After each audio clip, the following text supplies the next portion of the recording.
नमस्कार साथीहरू, आज हामी उपस्थित भइसकेका छौँ नयाँ रेसिपी लिएर। आज हामी डोनट बनाउन गइरहेका छौँ। मैले 2 चम्चा चिनी, 1 चम्चा इस्ट, आधा चम्चा नुन र 2 कप मैदा लिएको छु। मैले यसलाई राम्रोसँग मोल्ने, सबैलाई मोलिसकेपछि नरम तरिकाले यसलाई मुस्नुपर्छ। मैले चम्चाले मोले र हातले थोरै थोरै पानी राख्दै यतिको डो बनाएकी छु। यसलाई माथिबाट तेल लगाएर यो नचप्कियोस् भनेर यसलाई माथिबाट तेल लगाएर अब यसलाई आधी घण्टा छोपेर राखिदिन्छु म। अब मैले भाँडोमा आवश्यकता अनुसार तेल राख्छु। यता आधी घण्टा भइसकेको छ, पिठो तयार भइसकेको छ।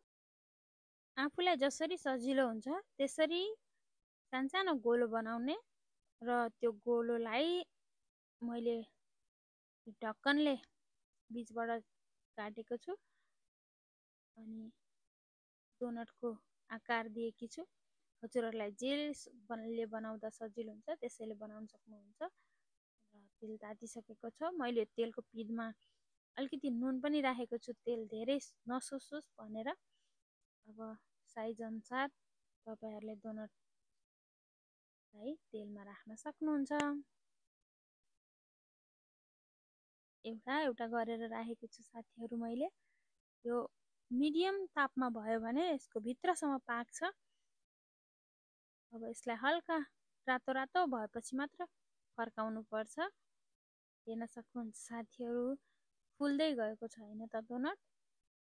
यसलाई मैले एकचोटी पल्टाए, रातो रातो भएको छ। आधी घण्टामा तयार गरेर तातो डोनट बनाएर खान सकिन्छ साथीहरु।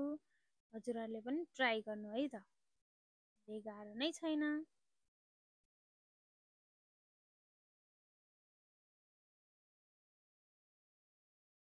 साथीहरु, हाम्रो डोनटको रेसिपी तयार भइसकेको छ। हजुरहरूलाई केसँग मन पर्छ?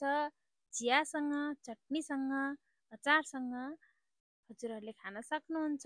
हस्त साथीहरु, अर्को भिडियो लिएर फेरि उपस्थित हुने नै छु। आजलाई बिदा माग्छु।